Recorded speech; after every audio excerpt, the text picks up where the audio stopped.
जब जब इस धरती पे पाप बढ़ा है, जब तक इस धरती पे धर्म को हानि हुई है, तब तक भगवान श्री हरि यानी श्री कृष्ण ने इस धरती पे अवतार लिया है। चाहे हम बात कर ले सतयुग की, जिसमें मत्स्य अवतार है, जैसे हम बात कर ले त्रेता युग की तो राम जी ने अवतार लिया था, और बात करें द्वापर युग की तो जिसमें श्री कृष्ण ने अवतार लिया था, वैसे ही हम बात करें इस कलयुग के बारे में तो भगवान श्री कल्कि का अवतार इसी कलयुग में इसी बात का प्रमाण देता है। मैं फैनिल चौधरी और आज आ चुके हैं एक और नए एक्साइटिंग वीडियो के साथ। हम आज इस वीडियो में जानेंगे श्री कृष्ण के कल्कि अवतार के बारे में, तो जुड़े रहिए हमारे साथ, वीडियो बहुत मजेदार होने वाली है। श्री भागवत पुराण के अनुसार 12वें स्कंद के 24वें श्लोक में बताया गया है कि जब सूर्य, चंद्रमा और गुरु तीनों ही पुष्य नक्षत्र में एक साथ आएंगे, उस दिन भगवान कल्कि अवतरित होंगे। उत्तर प्रदेश के मुरादाबाद जिले के संभल नामक स्थल पर एक परिवार यानी कि विष्णु यशा जो तेजस्वी ब्राह्मण है, उनके घर में भगवान कल्कि पुत्र के रूप में अवतार लेंगे। तो ये तो बात हुई भगवान श्री कृष्ण यानी कि भगवान नारायण के जन्म के बारे में, जो कल्कि के रूप में आने वाले हैं। और ये जो कलयुग है वो आज तक का सबसे भयानक युग माना जाता है, क्योंकि इसमें जो राक्षस कली है वो बहुत ही ताकतवर है। अगर हम बात करें रावण की तो इसकी ताकत है, वो रावण अपने आप में एक बहुत महान था, बहुत शक्तिशाली था। तो इसके कंपेयर में हम बात करें राक्षस कली के बारे में तो राक्षस कली माना जाता है कि रावण से 100 गुना ज़्यादा ताकतवर होगा। तो हम उसकी ताकत का अंदाज़ा लगा सकते हैं कि वो कितना भयानक और कितना क्रूर हो सकता है। जैसे रावण खुद एक विद्वान था, बहुत ज्ञानी था और सारे वेद और सारे श्लोक उनको कंठस्थ थे, उसके मुकाबले यहाँ पे राक्षस कली के पास ना कोई नॉलेज है, ना कोई धर्म की और ना कुछ उसके पास ऐसी विद्या है।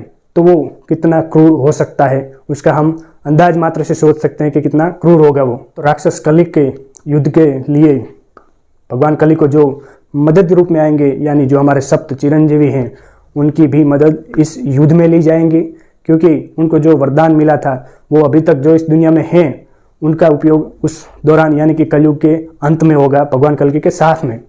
तो हम बात करते हैं जब भगवान कल्कि के अवतार के बारे में, तो वो एक मनुष्य रूप में आने वाले हैं। तो जब वो मनुष्य रूप में आते हैं तो उनकी कुछ मर्यादाएं होती है, उनकी कुछ लिमिटेशंस होती हैं।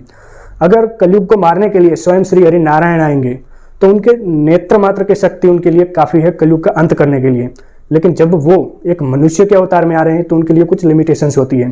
तो ऐसे कुछ सबूत हैं जो भगवान कल्कि के आने के सबूत देते हैं। हम उस सबूत को आज सुझाव के रूप में हम देखने वाले हैं कि क्या उसकी कड़ियाँ अगर जोड़े तो वो भगवान कल्कि से मिलती हैं।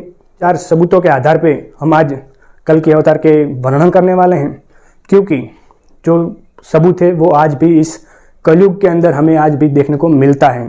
तो जिसमें से हम बात करें कि भगवान कल्कि के साथ कौन कौन होने वाला है और कैसे सब किया जाएगा, क्योंकि किसी को सोच नहीं है कि युद्ध किस तरह से हो सकता है।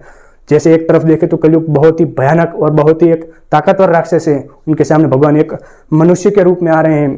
तो माना जाता है कि उनके सर्वप्रथम साथी यानी उनके गुरु भगवान परशुराम के बारे में, जो आज भी हमें महेंद्रगिरी पर्वत पे है, ऐसी लोकवायना सुनने में मिलती है।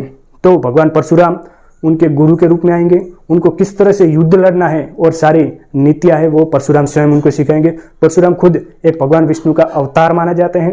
तो वो है परशुराम जो उनके एक महत्व के पहलू बनने वाले हैं, उनके एक साथीदार बनने वाले हैं। फिर हम बात करें कर्ण के बारे में। कर्ण जो चिरंजीवी तो नहीं है, लेकिन उनसे जुड़ी हुई जो एक सत्य है वो कलयुग का एक इशारा देती है, भगवान कल्कि का एक इशारा बताता है। कर्ण के बारे में तो हम पहले जाते हैं महाभारत के अंदर।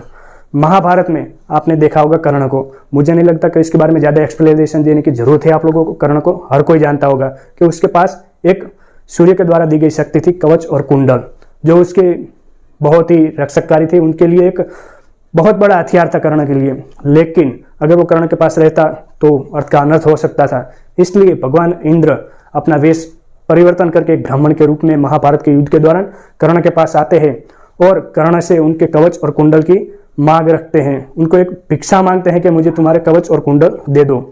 तो कर्ण उनके कवच और कुंडल भगवान इंद्र को दे देते हैं, जो साधु के रूप में थे। तो वो जो कवच कुंडल है वो स्वर्ग में तो ले जा नहीं सकते, क्योंकि जिस चीज़ को छल या कपट से हासिल किया गया हो वो चीज़ स्वर्ग में अलाउ नहीं करती है वो, तो इसलिए उसको वहीं कहीं रखना उचित नहीं था। इसलिए भगवान इंद्र ने वो कवच और कुंडल एक समुद्र किनारे जो सूर्य मंदिर है, जिसे हम आज कोणार्क सूर्य मंदिर के नाम से भी जानते हैं, जो ओडिशा के अंदर उपस्थित है, जहाँ पे सूर्य की पहली किरण प्रज्वलित वहाँ से होती है, वो सूर्य मंदिर के अंदर सालों से वहीं पे रखा हुआ है। अगर हम आज भी वहाँ पे जाके देखें तो पूरा मंदिर यूं ही तहस महस पड़ा है, ना उसकी कभी पूजा होती है, ना कभी उसकी साधना किसी ने देखी है आज तक। लेकिन उस मंदिर को कई बार तोड़ने का प्रयत्न किया गया, उस पर कई सारे हमले भी हो चुके हैं, लेकिन वो मंदिर ना आज तक किसी से दरवाजा खुला है, ना कोई हानि पहुंची है। माना जाता है कि मंदिर के अंदर एक बहुत ही बड़ी सुरंग है और सुरंग के अंदर कवच और कुंडल कर्ण के रखे हुए हैं, जिसकी रक्षा स्वयं तक्षक नामक नाग, आपने बहुत कथाओं में सुना होगा तक्षक नाग के बारे में, स्वयं तक्षक नाग उनकी जो कवच कुंडल पड़े हैं उसकी रक्षा करते हैं। तो उस कवच और कुंडल देख के जो इतिहासकारों ने बोला है और जो धर्म प्रेमी ने बोला है, उसको देखते हुए ऐसा समझ आता है कि जो कवच कुंडल अभी तक रखे गए हैं उसका कुछ तो उपयोग होगा, अदरवाइज तो उसको कहीं पे भी उसको समाप्त किया जा सकता है। उसको जो इस तरह से संभाल के रखा गया है मंदिर में, जो तक्षक नाग की उपस्थिति में वहीं पे है, तो उसका मतलब जाना जा सकता है कि इसकी जरूरत कलयुग में जरूरन पड़ने वाली है। तो वो पहला अपना मिल जाता है कि भगवान जो कल्कि है वो कवच और कुंडल को धारण करने वाले हैं, क्योंकि सामने राक्षस बहुत बड़ा है। जब भगवान कल्कि है वो एक मनुष्य के रूप में आए हैं, तो उसको सामान्य मनुष्य उनसे भिड़ नहीं सकता, इसलिए कुछ शक्तियों का या कुछ विद्याओं का अपने पास होना बहुत जरूरी बनता है। इसलिए कवच कुंडल की तो जरूरत पड़ने वाली है, जिससे हमें ये देखने को मिलता है। और दूसरी बार हम देखें कि जब भगवान श्री कृष्ण महाभारत का युद्ध खत्म हुआ, तो जब अपनी मृत्यु शैया पे थे, तो उनका सुदर्शन चक्र है वो जमीन में अपने आप चला जाता है। जब भगवान कृष्ण की विदाई होती है, जब उनका अंतिम समय चल रहा होता है, तब सुदर्शन चक्र स्वयं अपने आप धरती के अंदर समा जाता है।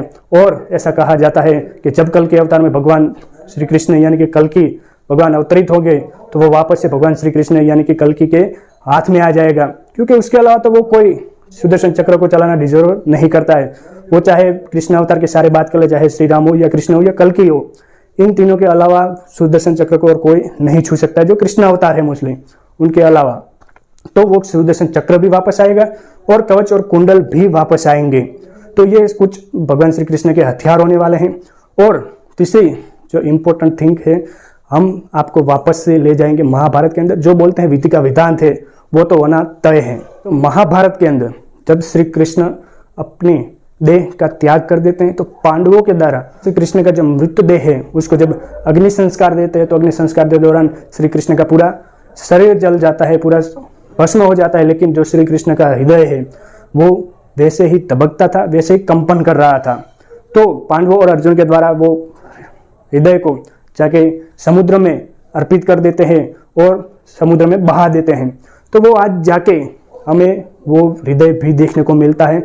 जी हाँ, मैं बात कर रहा हूँ श्री जगन्नाथपुरी की, जहाँ पे भगवान श्री जगन्नाथ की मूर्ति के अंदर आज भी वो दिल देखने को मिलता है, जिसे वहाँ पे आज ब्रह्म पदार्थ के नाम से जाना जाता है। तो वो ब्रह्म पदार्थ और कोई नहीं बल्कि भगवान श्री विष्णु यानी भगवान श्री कृष्ण का हृदय है, जो आज भी मूर्ति के अंदर धबकता रहता है। और हर 12 साल के अंदर उस हृदय को एक मूर्ति से दूसरी मूर्ति में प्रस्थापित किया जाता है, उसको पुनरावर्तन किया जाता है। और जब उसकी ये विधि आती है 12 साल के अंदर, तो पूरी शहर की लाइट्स ऑफ कर दी जाती है। ऐसा माना जाता है कि अगर भगवान श्री कृष्ण के हृदय को कोई अपनी आंखों से सामान्य इंसान देखेगा, तो वहीं पे वो भस्मभूत हो जाएगा, वहीं पे उसके टुकड़े चिथड़े उड़ जाएंगे। उतना शक्तिशाली, उतना तेजस्वी भगवान श्री कृष्ण का दिल आज भी देखने को मिलता है। जो पुनर्स्थापित की घटना होती है, वो मंदिर के द्वारा कई शास्त्रीय जो गिने चुने होते हैं उनके द्वारा अंदर जाते हैं। सारी लाइट्स ऑफ होती है, उनकी आंखों पे पूरी पट्टियां बांध दी जाती है, उनको उस तरह के दस्ताने पहनाए जाते हैं हाथों में कि वो किसी चीज को छुए तो उनको लगे ना कि हमने किस चीज को छुआ, उनको कुछ महसूस ना हो। उस तरह से जाके एक मूर्ति से दूसरी मूर्ति में उनको ट्रांसफर किया जाता है। उसी के साथ वो देखते हुए सबको यही हैरानी रहती है कि कहीं ना कहीं भगवान श्री कृष्ण का हृदय जो यहाँ पे आज भी मौजूद है वो किस लिए है। तो ऐसा मानते हैं कि भगवान कल्कि को वो हृदय की शायद जरूरत पड़ सकती है, उसीलिए वो आज भी जगन्नाथपुरी मंदिर के अंदर उपस्थित है, जिसे भगवान कल्कि स्वयं जाके अपने लिए वापस लेंगे। हमने पहले भी बात की विधि के विधान की, तो उसका भी उदाहरण है मतंग कबीला, जिसके अंदर हर 41 साल के अंदर हनुमान जी आते हैं और वहाँ के लोगों को एक धर्म संदेश देते हैं, उनकी उपस्थिति महसूस करवाते हैं और श्री राम नाम का यानी सत्य का साथ देने का सबको एक उपाय करने के लिए बोलते हैं, तो उस चीज से देखा जाता है कि अभी तक इन सारे चिरंजीवियों का जीवित रहना और हनुमान जी का इस तरह इस घोर कलयुग के अंदर भी लोगों के साथ आना, ये कहीं ना कहीं एक बहुत बड़ी घटना जुड़ी हुई है भगवान कल्कि के साथ। तो ये सारे जो अपने हैं अश्वत्थामा है, चाहे विभीषण की बात कर ले, चाहे जो परशुराम हैं उनकी बात कर ले, तो ये सारे चिरंजीवी इनके एक साथीदार होंगे, स्वयं लड़ने वाले श्री कृष्ण होंगे। आज तक हमने देखे हैं कि एक राम के अलावा जो द्वापर युग के अंदर आते हैं कृष्ण, तो वो पांडवों का साथ देते हैं। जो सत्य के सामने उठने पांडवों की एक हिम्मत दी थी, लेकिन कलयुग के अंदर कुछ अलग होने वाला है। कलयुग के अंदर भगवान श्री कल्कि है वो स्वयं युद्ध करेंगे और ये सारे इनके एक साथीदार होंगे। तो इस तरह से पूरी घटना चलने वाली है। अभी तो कलयुग की बात करें तो कलयुग का टोटल आयु है 4,32,000 साल का, जिसमें से अभी 5,125 साल ही खत्म हुए हैं। और ऐसा बोला जाता है कि 6,000 या 7,000 साल तक कलयुग का गोल्डन टाइम बोला जाता है। उसके बाद के कलयुग बहुत ही घोर कलयुग आने वाला है। अभी तक उसका गोल्डन टाइम चल रहा है कलयुग का।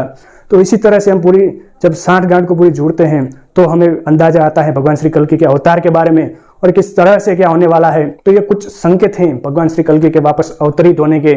उनका एक श्वेत रंग का जो अपने घोड़े है उसके सवार करेंगे, वो देवदत्त नाम का उनका एक अश्वार घोड़ा होगा। तो इसी तरह से कुछ बात है श्री कल्कि अवतार यानी भगवान श्री कृष्ण के अवतार के बारे में।